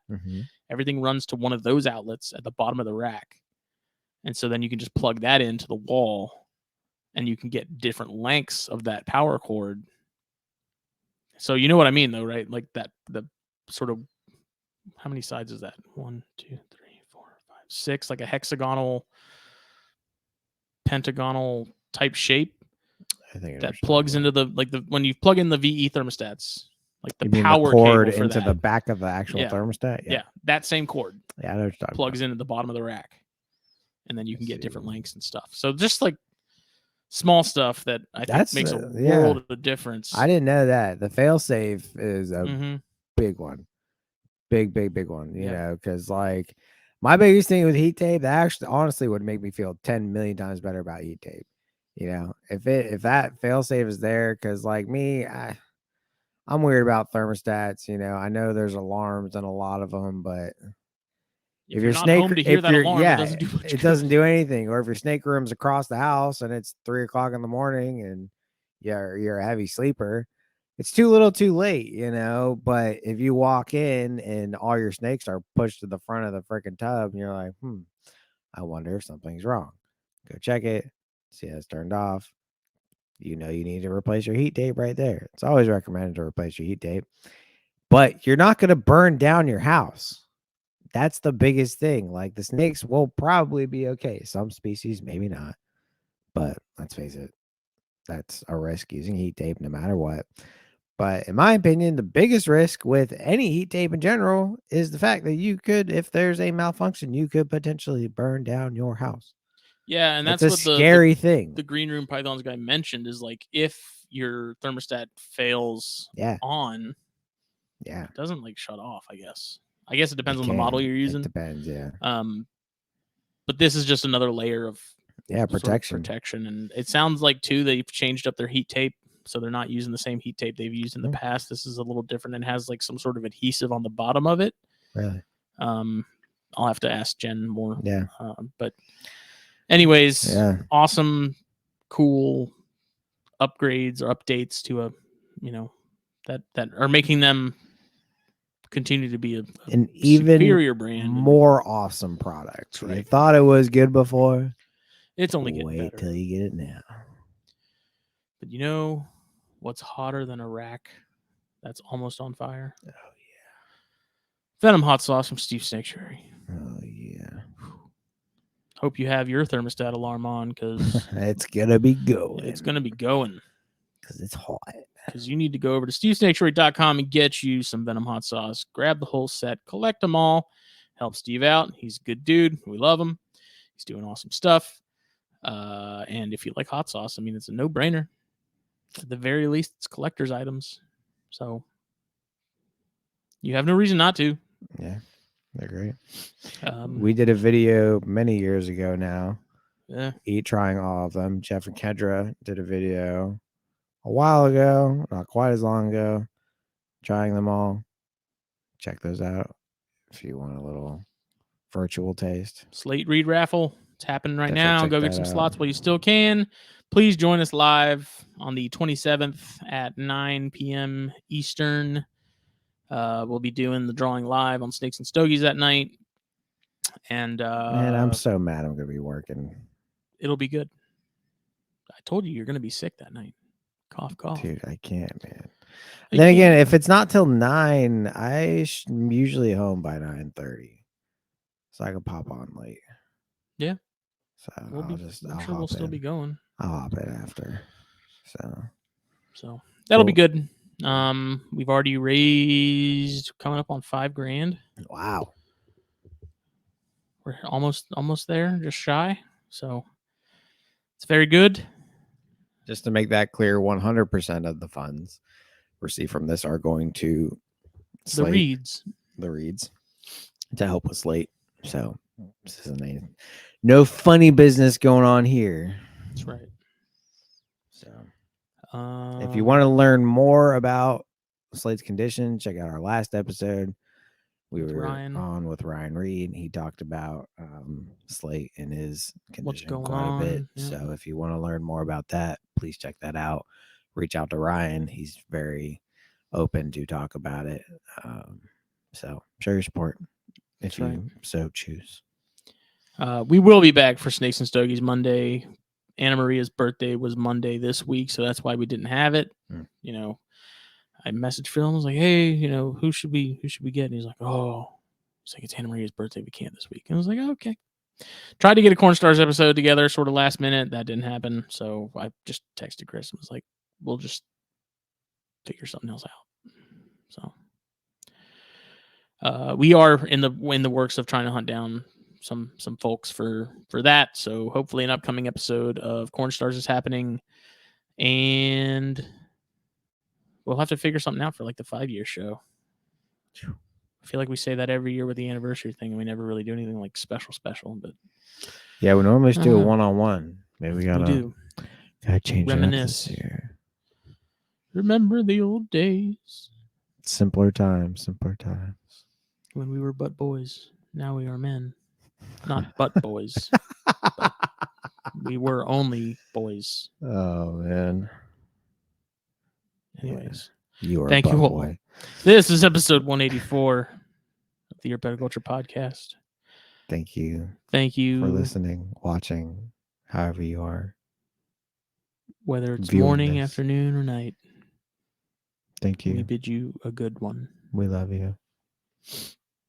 Click.